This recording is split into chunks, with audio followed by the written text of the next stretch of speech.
Écoutez, sans surprise, l'État a décidé de geler les dotations aux collectivités territoriales. Il faut savoir que geler, ça ne veut pas dire que tout le monde aura pareil. Il y en a quelques-unes qui auront un peu plus, et notamment les collectivités qui sont en difficulté ou qui ont des situations sur leur territoire complexes, notamment en matière sociale.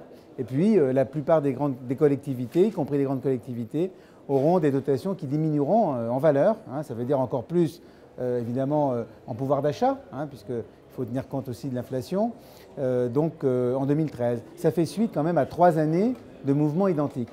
Ça veut dire qu'il y a quand même un certain nombre de villes qui, depuis 3 ans, et avec l'année prochaine, auront perdu plus de 10% des financements que leur accorde l'État. C'est donc beaucoup pour ces communes. Et elles sont à peu près au nombre de 10 000 sur 36 000.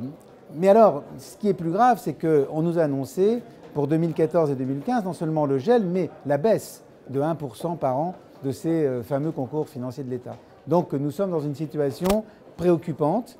Et cette situation est notamment préoccupante parce que les collectivités territoriales assurent la quasi-totalité des services publics locaux et qu'elles assurent aussi la quasi-totalité de l'investissement. Donc il y a vraiment beaucoup d'inquiétudes à avoir dans les années qui viennent pour les collectivités territoriales et leur capacité à continuer à assurer la qualité de vie quotidienne des Français.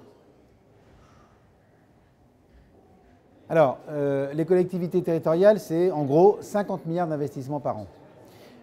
Alors, comment sont financés ces 50 milliards ? Ils sont financés pour l'essentiel par ce qu'on appelle l'autofinancement, c'est-à-dire l'excédent des recettes courantes sur les dépenses courantes, et pour le reste, par l'emprunt. Alors, sur l'emprunt, il y a un certain nombre de tensions. Pour 2012, la situation semble à peu près réglée, mais elle se reposera très probablement en 2013 et dans les années suivantes s'il n'y a pas des mouvements importants qui sont effectués. Aujourd'hui, la situation est réglée de manière très provisoire, selon nous. Et puis, l'autofinancement, c'est l'excédent des recettes courantes sur les dépenses courantes.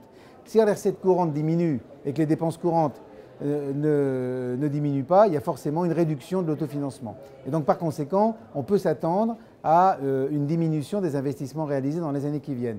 Non seulement on peut s'y attendre, mais on en est à peu près certain, parce que d'ores et déjà, dans les collectivités, que ce soit les communes, les groupements intercommunaux, les départements ou les régions, il y a des reports.